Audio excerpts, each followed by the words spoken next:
the Board of Directors voted to elect Dick Millett to the position of Vice President for Research and Development.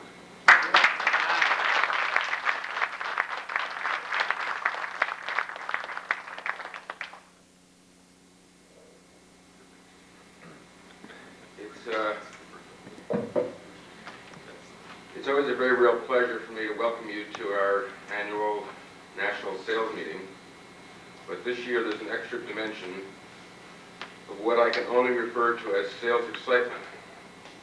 A sales excitement that I am confident you will take away with you.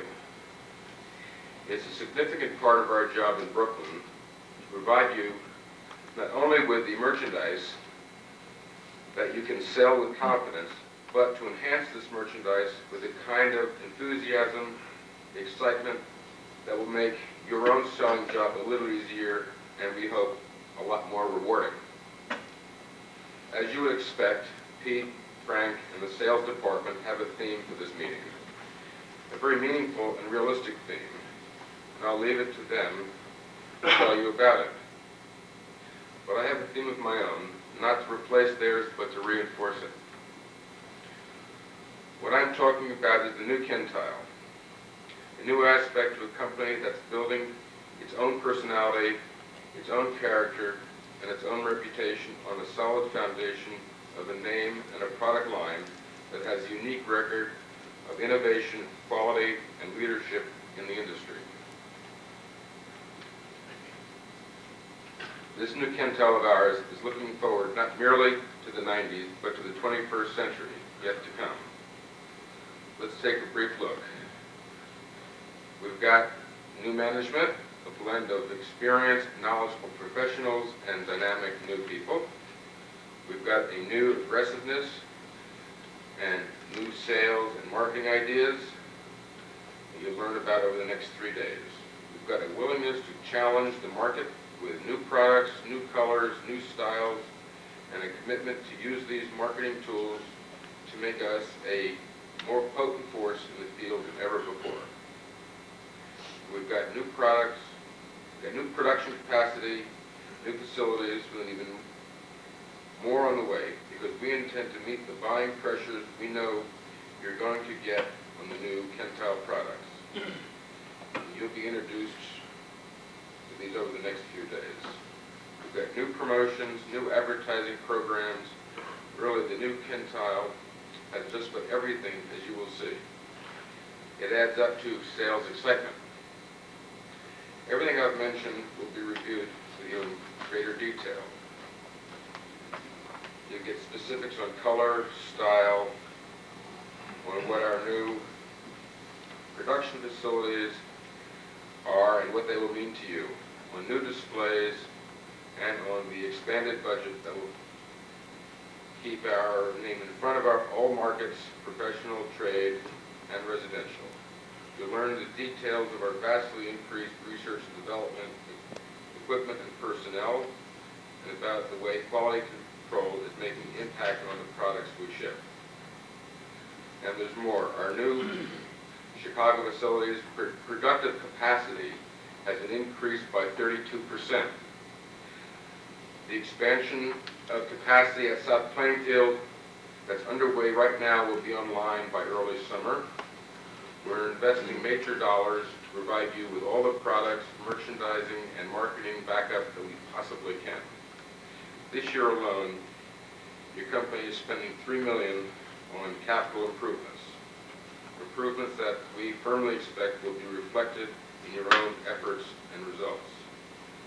Incidentally, I should like to note that this $3 million does not include the extensive engineering and R&D facility we are installing at this moment in South Plainfield. We are constructing a brand new state-of-the-art engineering R&D center that will be operational this summer at a cost in excess of $1 million. This is a major investment in our mutual future. Certainly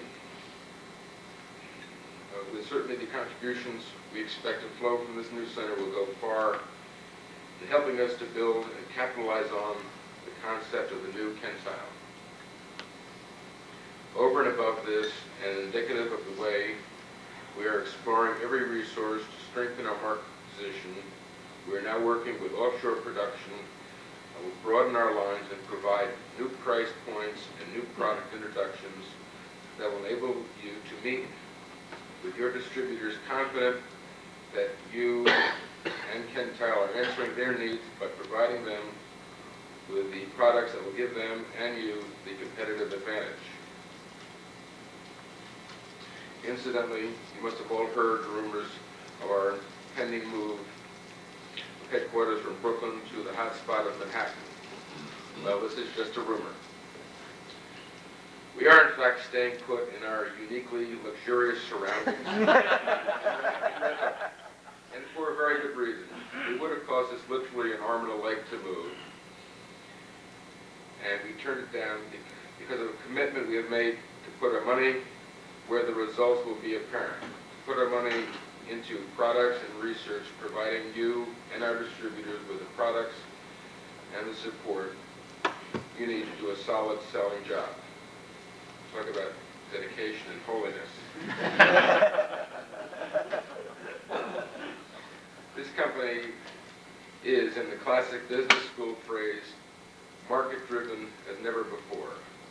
And the new Kentile will continue to do so.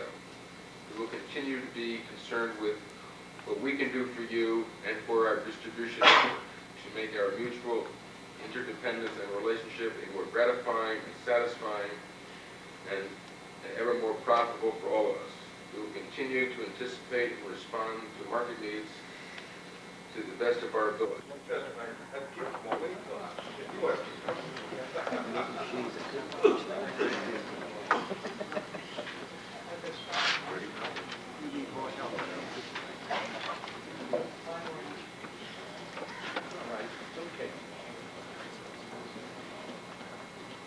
Before we get into the discussion today of the wide-ranging and varied responsibilities of the district manager, I want to introduce the members of the panel for the benefit of our new people.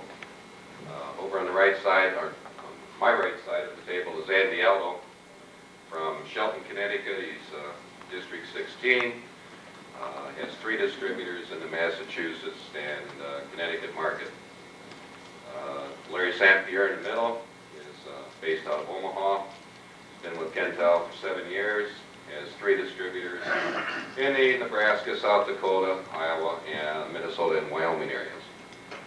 To my immediate right is Don Comer, 16-year veteran out of Bardstown, Kentucky. He's the golden throat of the South as far as Region 4 is concerned. Not being throat, golden throat.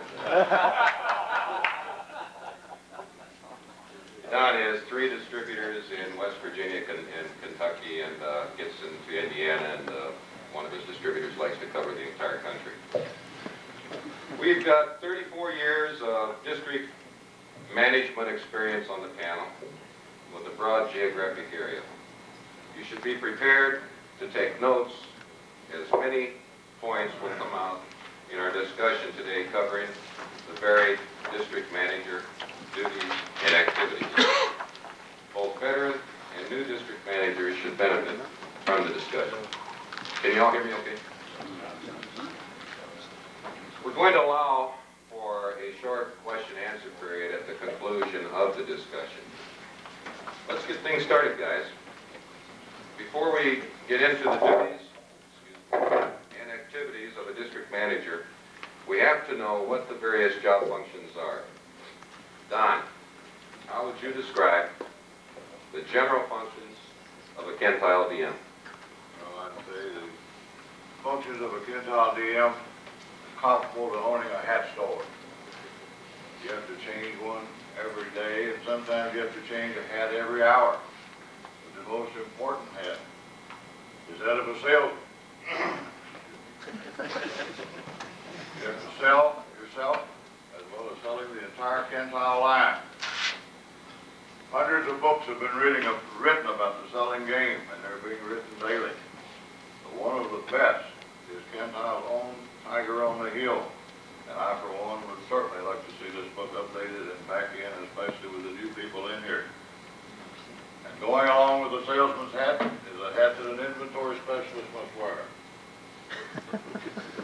You have to check the distributor shelves for restocking all of his tile, his base, his adhesives, his sundries, his drops, his discontinued items, his new merchandise, the inventory of samples, literature, merchandising aids, and displays. The district manager must also wear a teacher's hat.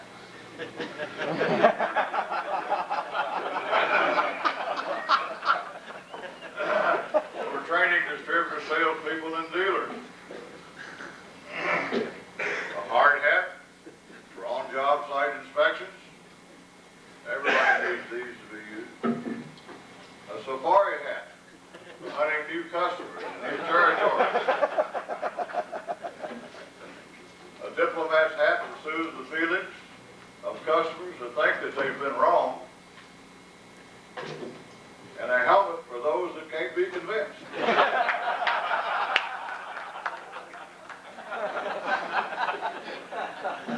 An all-purpose hat that makes the Kentile district manager a complaint handling expert, a yellow page and a co-op advertising salesman, as well as showroom floors, displays, and SBA activities.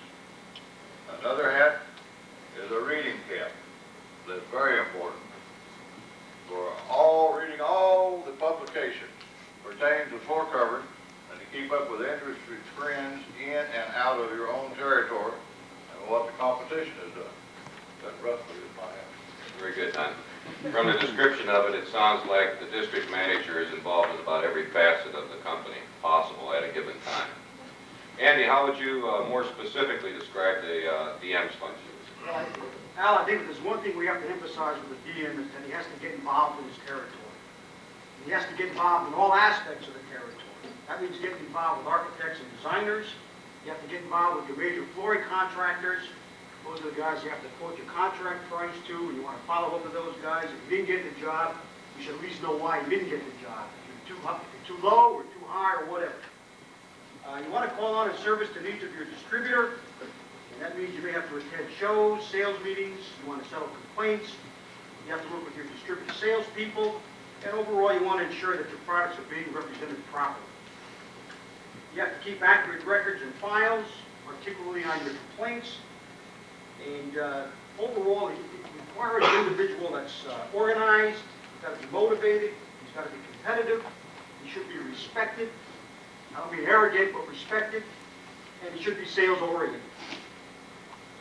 DM has to plan his weekly itinerary, but he should be prepared to adjust in mid-swing. You may have a day planned calling on architects. However, you may get a call from a major flooring contractor who's having a problem with some tile, and lately that really hasn't been the case because quality has been pretty good. But you've got to adjust in mid-swing. So I think overall, service is important. There's a lot of competition out there. Time is of the essence, especially when competition is everywhere. So you have to service your territory, you have to get involved in it. We've heard the word involved here already several times. Larry, give us your thoughts on the DM's functions and how you become involved. I like to think of our functions as liaison between Kentile and the distributor. Kentile has policies, procedures, prices, plans, programs that need to be relayed to the distributor, understood by the distributor. And if we have any distributors out there that understand all of these the way we would like to, I think that's great. But I think most of us don't. And so it's a constant job to make sure they understand these programs. The better they understand it, the easier our job becomes. So we're liaison people. Andy touched on the complaint handling situation a little bit. That certainly is a major aspect of our responsibilities. Get involved in complaints. The sooner the better. Many small complaints can mushroom into big complaints if they're not taken care of promptly. And oftentimes a big complaint in our mind becomes a little complaint when it is simply taken care of. Most people simply want to know that somebody's there and somebody's working on it. And if we're out there doing that, then they're not going to be letting this thing fester and become a major problem. Also, I think we need to have an open and creative mind. We can have our little duties and responsibilities itemized and think that, well, we've done that and, well, we've done our job, but that's not really what it's all about. We need to be open and creative. None of us does the best job we can. But some of us are doing an excellent job in perhaps SPAs or perhaps co-op or perhaps promotions. And some of us are struggling in those areas. Those people that are successful in those areas are the people that I think have open and creative minds. Whatever the first solution that pops up is probably not the best one necessarily, but someone somewhere in Kentile is doing a heck of a job on this. And it would be nice if all of us could be as successful as the most successful person in that area. Larry, what do you do when, or any of you, what do you do when you do have that special request or the particularly creative idea? Well, you may have a special request out from the distributor. Let's say, especially now, this time, business is not so great. He may be looking to run a promotion on certain products. So he may come to you with a special request to see if you can go back to Brooklyn and get a discount on some products, maybe on some base, maybe on a particular pattern, and he may want to run a promo on that. So that could be a special request. That 10% promo we ran last May was a good one. I think everybody I think that was a very good benefited from that thing. And that reminds me of something that I feel is important. Maybe we could talk about this for a little bit. Do you feel there's a need to follow up with your distributors on various matters, and what would those areas be? Well, I for one have just had to go through admission and complaints back here again, getting with the principal of large distributorship to make sure that his distributor people are heading these complaints off. They got to the point where, and it's probably my fault because I didn't get into it earlier, calling me just to go to these little Finland things, and I finally sit down and said, I'm not going to another complaint until that distributor salesman has been there, has his work filled out, and don't call me if you haven't done this.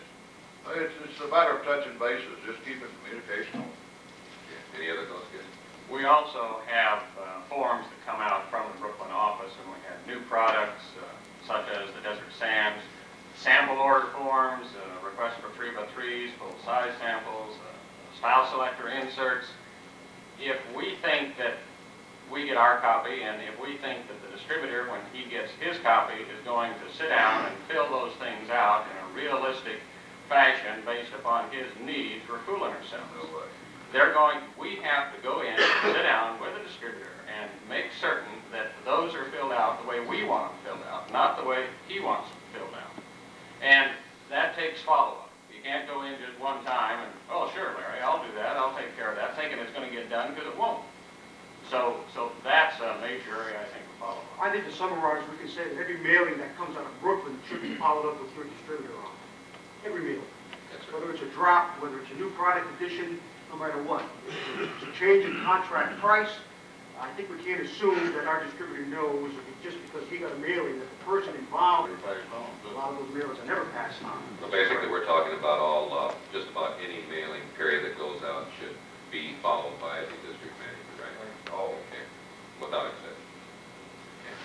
Let's move on to a couple of other areas. We've discussed and touched on most all of the job functions for the DM and his activities.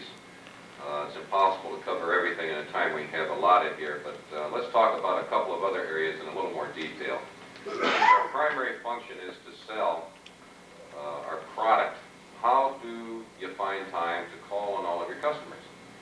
Explain how you determine who you should call on and how and why planning is so important. One thing you've got when you're planning to work with your distributor salespeople, I'm taking myself for example. I have enough salesmen to work with them twice in a 6-month period equals 1 whole month of my 6-month period working days, and I'm working with them twice a year. There's 2 months of my total time is spent working with the salespeople. And then when you get down to working in your major specifiers and your major selling accounts, then you have to start to put your priorities in order and work down and make sure that they're followed up and called back on.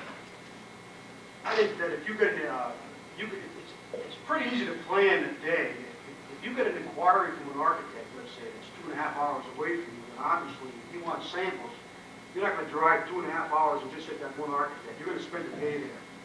If you have to go to a complaint, well, then probably you're gonna spend a day around that area also. So it's pretty easy to plan it. What you have to do is just plan around an activity that you know you have to accomplish. You have to do something. Larry, do you have any thoughts? How far out do you plan your personal schedule as well as what we have to do on a weekly basis? Well, we've got our 3-month itinerary, and I think it's good to put that down because that gives you a long-range plan. And then our monthly itineraries and weekly itineraries, you need to have an idea of where you're going to go. It doesn't mean you're going to adhere to that because most of the time it doesn't happen that way, but you need to have an idea of where you're going. You need to have the flexibility to know that you're going to get sidetracked from that, but then you can always go back to your plan so you know where you've been, what you've done, what you haven't done, what you need to do, so you can get back on course, so to speak.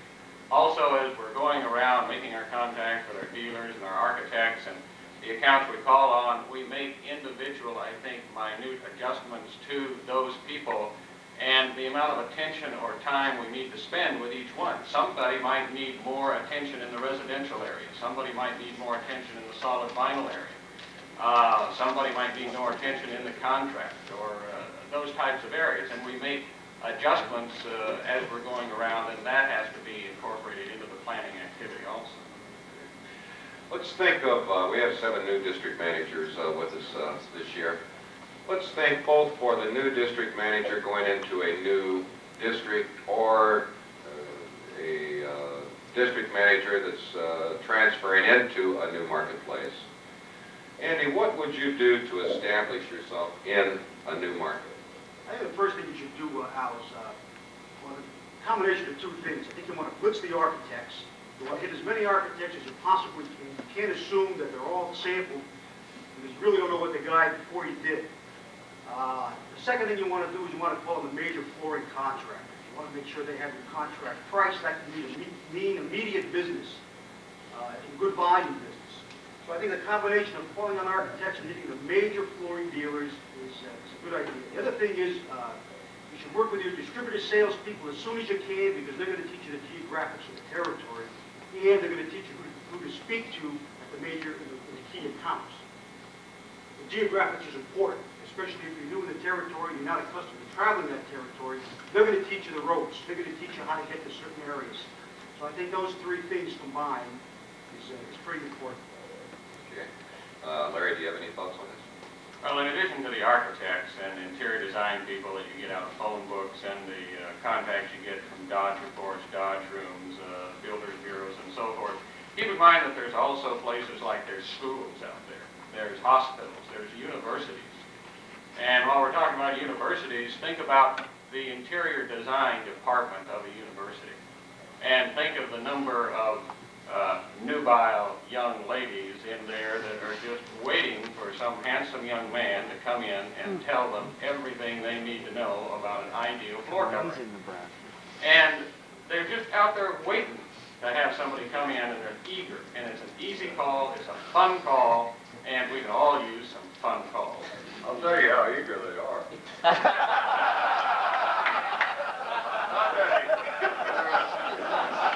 I made a call on Eastern State University, and these people are so anxious for samples that they followed me, about 4 or 5 of them followed me down to the car. And they were pulling and grabbing samples out of there, and I had removed the distributor, Kentile cloth from one of my distributors. Oh, the gal saw this thing, the head of this whole department had a fit over it. I said, fine, take it.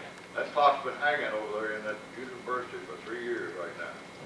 I'm telling you, these people are begging. Nobody calls on these people. I agree. I agree with Don and Larry that the universities are wide open. In my experience in my territory, I call them UConn, I call them University of Massachusetts, Smith College up in Northampton, Mass, and these guys are all looking for samples, and every year around springtime is the best time I find to call on universities anyway. In the summertime is when they're going to be doing the remodeling, and they're going to be ripping up their floors, so get your samples in there while it's fresh in the springtime.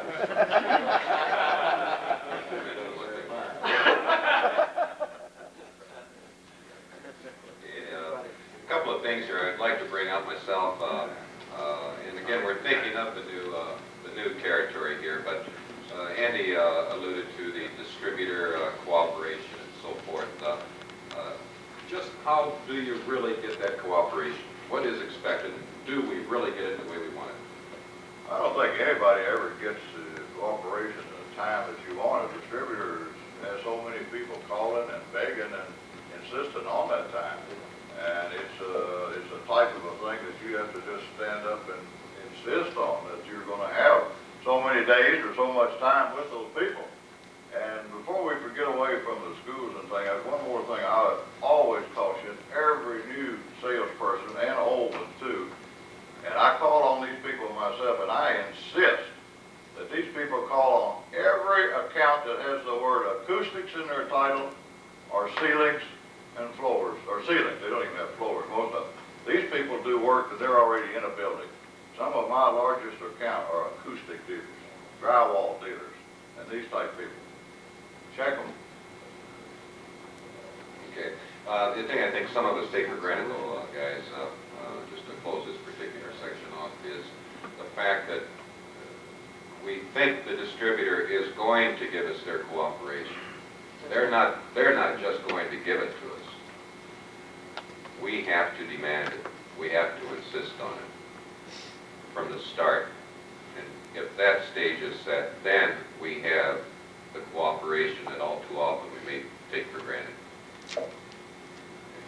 We've got to go in there and make them understand that we expect their cooperation, and usually we're going to get it then. But if we don't go in there with that initial understanding, then it may get into more of a struggle.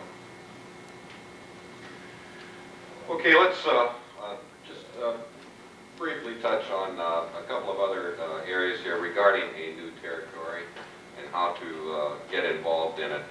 How do you narrow down the flooring contractors and the dealers to determine who are the people you should call on that are going to require your time? Well, you can get names, I think, Al, from the distributors will give you the names of the major flooring dealers in an area.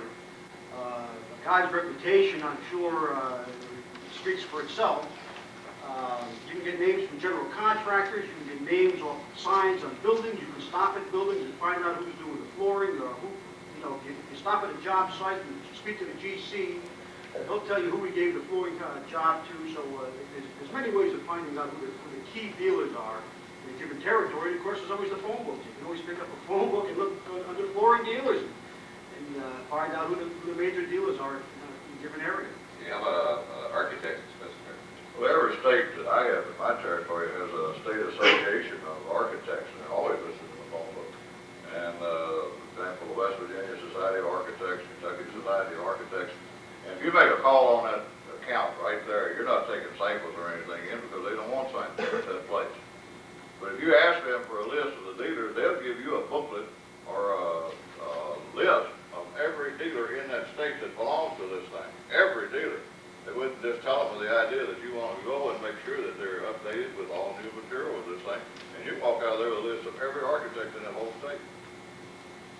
Most of us also subscribe to or have some type of association with a Builders Bureau, a Dodge Report, some type of construction activity information source. And as we're following those jobs or using that source to follow jobs, run them down, find out who got the information, we've got a project architect, or at least let's say we've got an architect firm listed on that most of the time. We can call that project architect. That's going to get us a contact in that architect's office right there.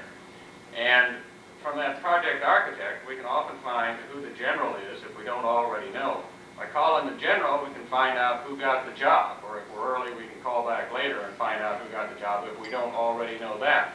And by following that simple procedure, pretty much, we can know who's doing the work, who got what, and know pretty much what's going on. Did I hear you say something about job sites? I mentioned job sites before.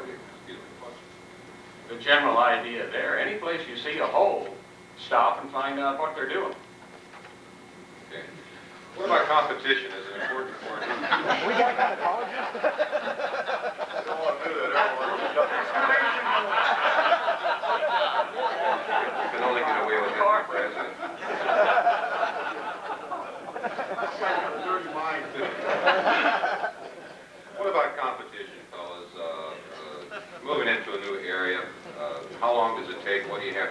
find out or to know what your competition is, what the pricing is, what the various factors are that we're up against? You can find out the pricing of competition very easily by just asking. I think if you get into the major flooring dealers, the major flooring contractors, and you ask questions, they're gonna tell you. You wouldn't ask what they're paying for Armstrong or Azrak or whatever, and Tarkett, they're gonna tell you what they're paying. You know, the pricing to these guys is important. They wanna know what your price is, and of course, you wanna know what their price is, what their, you know, what the competition's price is. So